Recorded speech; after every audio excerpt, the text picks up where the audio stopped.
Welcome everybody to MPJ, new rock album review show. Will you give us your soul to bound with sin? Well, not us, but the band Soulbound would like that, and their album Sin. What an album, or not. So just give a bit of background. I normally kind of just go through albums and pick them out, and this one was released in January. I missed it. It wasn't on my radar. And it popped up. You know, sometimes when you listen to an album and then the album ends, but you don't know its end because it kicks into kind of similar artists and that sort of stuff. And this kind of came up, and I went, ooh. I like this. I can't remember this being on the album. I can't remember the album I was listening to. And I went like, this band here, I like this. And so checked out a couple more tracks and went, we have to review this album. What I heard, I liked. But will you like? Will you like the whole album? Let's find out then. Simon, let's start with you. Soulbound and Sin. What do you think? Yeah, that's really cool. It wasn't expecting it. We've been listening to a lot of Lord of the Lost this year, and that was the first reference I had. Actually, no, the first thing I had with this album was the intro track and Get Into the Fucking Bin. But a minute and a half, and I sinned the previous band for having a 2-minute intro, so I'll let this one slide. Yeah, it gave me very much that sort of Lord of the Lost vibe. That sort of like, it's dark and symphonic, but also sort of like a little bit lighthearted and a little bit heavy in places. Yeah, it's really really fun. It's the best way I could describe it at the moment. It's just like, what a cool album. Like, Sin was a great opening track. Sinfluencer was another one I really enjoyed. Yeah, like, I like that they use their name in different songs, like Sin, Sinfluencer, and Sinner's Crown. I like that. That was quite a nice little touch. Dark Throne was quite cool. Oh yeah, I liked like everything in the album pretty much. Like, his vocals, they've got that sort of, there's a particular like timbre or something to it that's just really cool.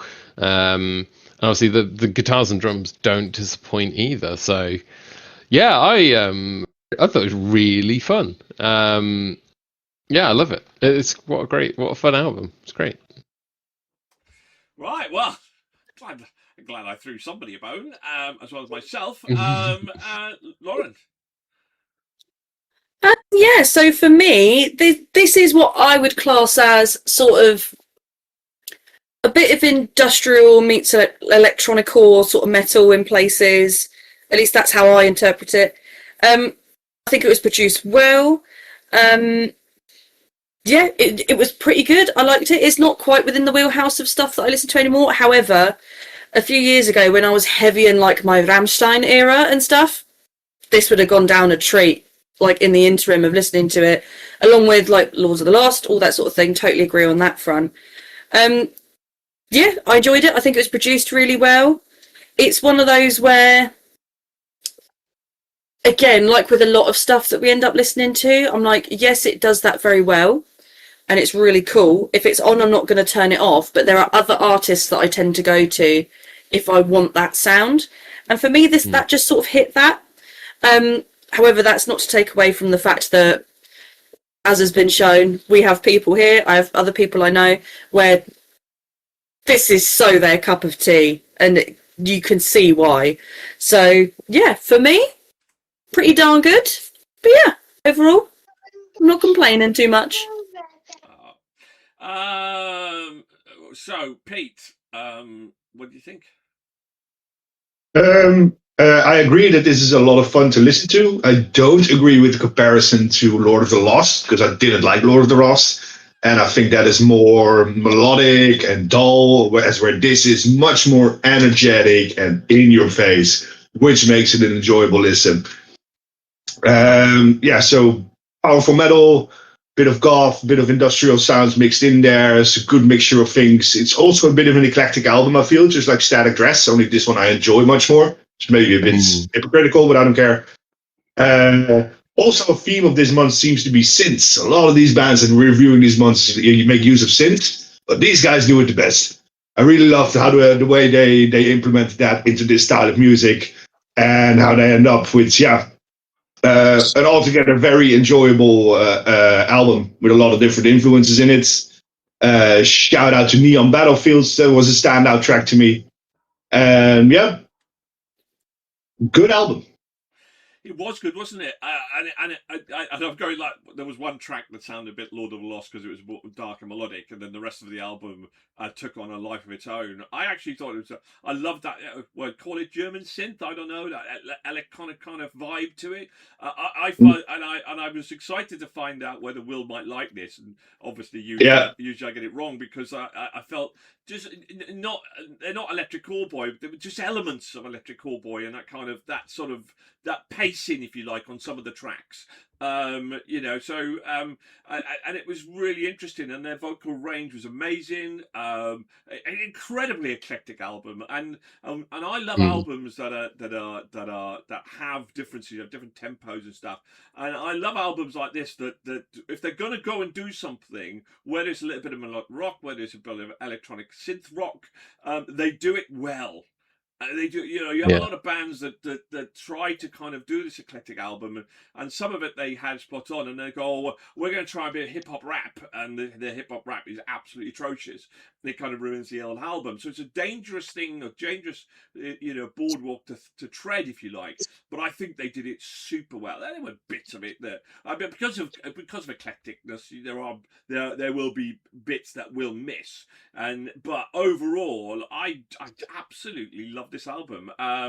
Metal's Not Enough and No Kings for Me were the standout tracks on this album. I loved it. I thought it was absolutely terrific. Not perfect, but absolutely goddamn terrific. And as usual, I set my expectations and I get it wrong with you lot in terms of who I think people will like and not like.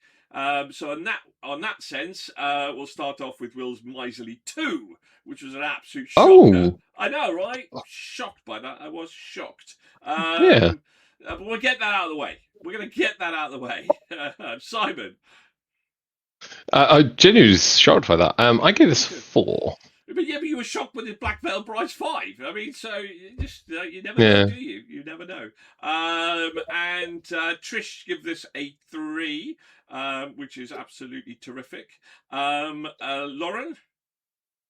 I gave it a 3. Oh, okay. Well, I give this a 4.5, and Trish give this a 5. Go, get in there now, Pete.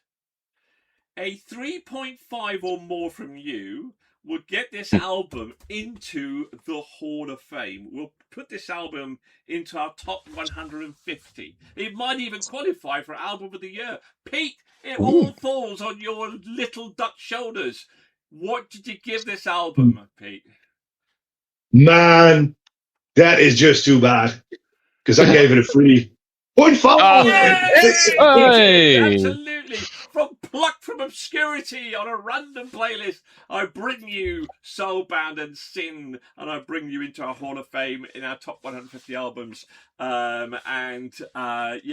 Fantastic. Absolutely fantastic. Right, okay, what do you guys think? But first of all, before you do, we're going to finish off with our 2-word review. Simon? I was just going to say beautifully heavy. Yes. And You rang? Why, thank you, she says. Lauren.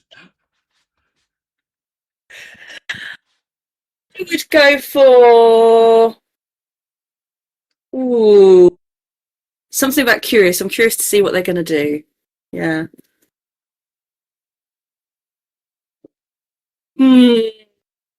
It's tough sometimes. It is tough sometimes.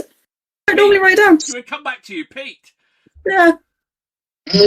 Metal melange is what I'm going with. I'm going brilliantly eclectic. And Lauren, Deja Vu. Curious exploration. You what, sorry? Curious exploration. What about the 2-word album review? In the meantime, let's hit your like and subscribe button and leave your comments below. What do you guys think? You know what we're going to say, everybody. Keep safe. Keep rocking.